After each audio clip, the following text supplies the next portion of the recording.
Nzambe tango akeli mokili. Nzambe tango akeli likolo na se. Akeli biloko nyonso, akeli l'univers oyo. Moto azalaki te. Mais Nzambe tango azwi likanisa kokela moto, a placé na mokili oyo ya se. Alobaki na moto teke no, na pamboli na mabele, na pamboli nini. Nzambe alobi ete nakeli bino mwasi na mobali. Nakeli bino na elilingi nanga na bonzambe oyanga. Mekasi natindi bino na mokili ya se, na pesi bino ko konzi, pouvoir, autorité ya ko dominer biloko nyonso oyo eza na se.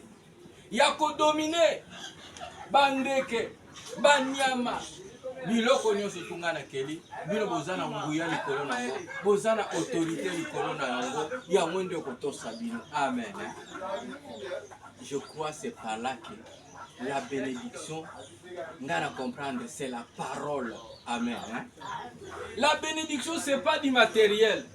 La bénédiction, c'est la puissance. La bénédiction, c'est l'autorité. La bénédiction, c'est la parole.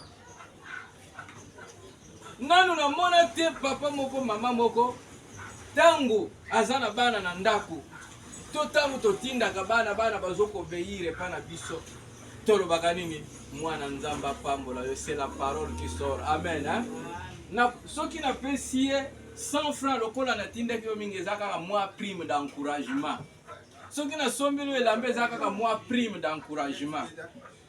Soki na pesie eloko kolia ezaka ka prime d'encouragement. Mais la bénédiction, eza o bazote ya biso na église te oko voyager. Oko kende mibembo boy. On eza na ko ba prime à bénédiction. Le voyage, des maisons, de l'argent, quoi que ce soit des matériels que nous bénéficions, eza ba encouragement. Or que la vraie bénédiction, c'est la parole. Or la parole dans Jean 1 verset 1 va dire: au commencement était la parole était avec Dieu et la parole était Dieu. Et en elle, toute chose est venue à l'existence. Or, la bénédiction, c'est la parole. Amen. Or, la parole, c'est Jésus-Christ qui s'est fait chair. Si la parole s'est fait chair, toi et moi, nous sommes chers. Amen. Donc, lui et nous, c'est pourquoi il dit: faisons-nous à notre ressemblance et à notre image. Ce qui Nzambe il s'est fait chair. Biso toza fait chair. Donc Nzambe peut aille comme ça m'appelle. Parce que la chair c'est la terre. Donc nous sommes tirés de la terre. Dieu aussi lui-même est venu se faire terre. Comme il nous a dit que faisons-le à notre ressemblance et à notre image. L'image, c'est la terre. Nous sommes de l'image de la terre. En nous, la ressemblance, c'est son esprit. Si Dieu est la bénédiction, nous sommes de la bénédiction. Or, la véritable bénédiction, c'est la parole. Or, la parole, c'est lui-même Dieu. Amen. C'est pourquoi il dit dans le Jean 3,16 que Dieu a tant aimé le monde qu'il a donné son Fils unique afin que quiconque croit à lui ne périsse point. Voilà, celui qui croit à la parole, celui qui se tient dans la parole, c'est celui-là qui est béni. Dieu a créé ce monde par sa parole. C'est la parole qui a amené toutes choses en existence au commis sous Mokandana, Jean 1, chapitre 1 jusqu'à 3. La parole est la source de la bénédiction. La parole est la source de toutes choses. Donc moi je crois bien, la parole c'est ça la bénédiction. La parole c'est ça la malédiction aussi. C'est la parole qui bénit, c'est la parole. Moto a dominé le colo. Yabanyama. Moto a dominé le colo yabikela monyo surtout na kelina. Cela veut dire que Nzambe a tie puissance, a tie autorité, a tie domination katina moto. Pour moto a dominé le colo abiloko yake. Biloko oyo ya mokili oyo eza lipamboli pona yo te. Lipamboli eza nde Nzambe. Po yo mérité biloko oyo. Oyo ozo à l'auteur. Et sengeli ozala na moto oyo azakolo ya biloko. Tolobaki faudrait yo lakisa moto ndenge bapeshaka ke opese mbisi. Voilà. Cela veut dire l'homme a été béni spirituellement. L'homme a été béni par la parole de Dieu. Donc la bénédiction, toute c'est la puissance, c'est l'autorité, c'est la domination. Voilà par exemple, quelqu'un qui vient à la poste de la présidence de la République. Par exemple, on appelle cet exemple le président de la République. A wuti na ndako na bango maboko na makolo azane lokote. Le peuple l'ont choisi. Nous avons voté pour lui. To placer à la tête du pays. A wuti na ndako na bango maboko pamba. Est-ce que biso to pesi mbo? To pesi banda. Nous avons communiqué la puissance de la parole. Tu es notre président, sois notre président, nous voulons de toi, sois là pour qui nous dirige, sois là pour qui règne, sois là pour diriger toutes les institutions. Motoye Maboko Pamba, apporter garage, je suis maintenant le président de la République, je suis le garant de toutes les institutions, en commençant par le grand homme et jusqu'au petit homme. Voilà, l'homme s'impose maintenant, il est béni spirituellement, il est béni par la puissance, par l'autorité. Maintenant, bandako, ba voiture, oyaka, ezali ba primus, ezali ba nini, ba cadeau oyo ezomema lipamboli oyo yazu. Amen. Amen. C'est pourquoi ne te chauffe pas aux choses matérielles. Parce que les choses matérielles, okoki kozala na yango, okoki pe kozala na yango te. Chose matérielle na vie na yo,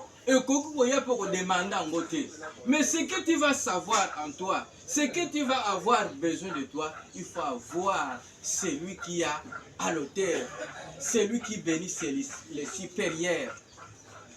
C'est le supérieur qui bénit, l'inférieur ne bénit pas le supérieur.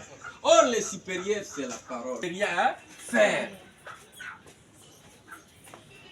Dans les Jean 15, c'est lui qui dit, et que je suis le cep, celui qui se tient à moi, il produira beaucoup de fruits. Celui-là qui se tient à moi, je suis le cep, lui le sarment. Vous ne manquerez de rien. Vous êtes déjà bénis. Amen. La Bible est claire, ne ment pas. Ye azali moboko biso tozabita. Soki to simba mi epai na ye toko yoma te toko kauka te. Donc kozanga ye nde toko sala eloko te. Mais avec lui nous ferons des exploits. Moto nyonso na mokili. Moto nyonso to ayokaka maloba te. Même les enfants à nous ici dans la maison. Moi na nyonso to azaka mutu libanga mutu makasi ayokaka ba parents te. Soro na yeza la kaka mabe. Atoke luka olinda liboka mbongo yango ya simbi mbongo ebele. Bomonika ngindi. Mais après une semaine, mbongo esili azongi lolenge ata. Amen. Bato ebele pe aza mokonzi. Bapesi poste à ministre. A géré pe bien. Asilisi manda na ye na suka komi kolela lela. Amen. Amen.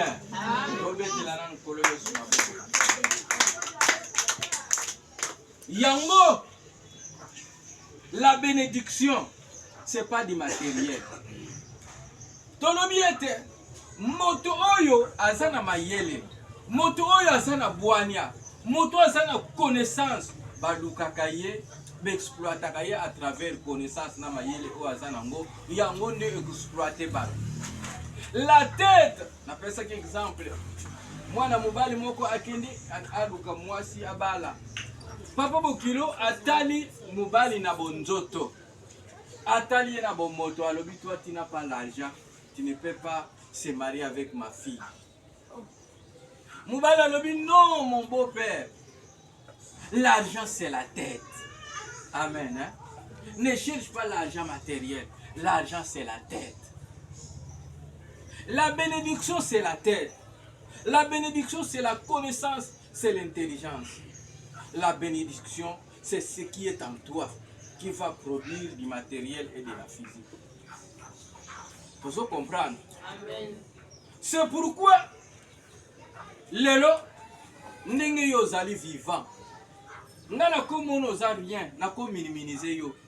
Mais ce qui est en toi, celui qui est en toi, ce que tu penses toi, nga la yebi angoti.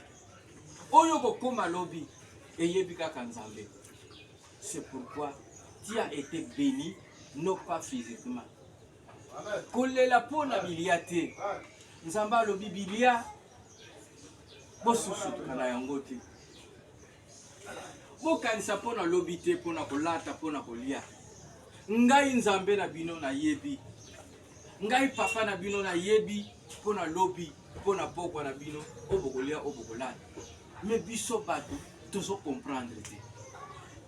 Ce qui yo yaki na existence na bomo, est-ce que yo omikana ki ke yo ya na mokili?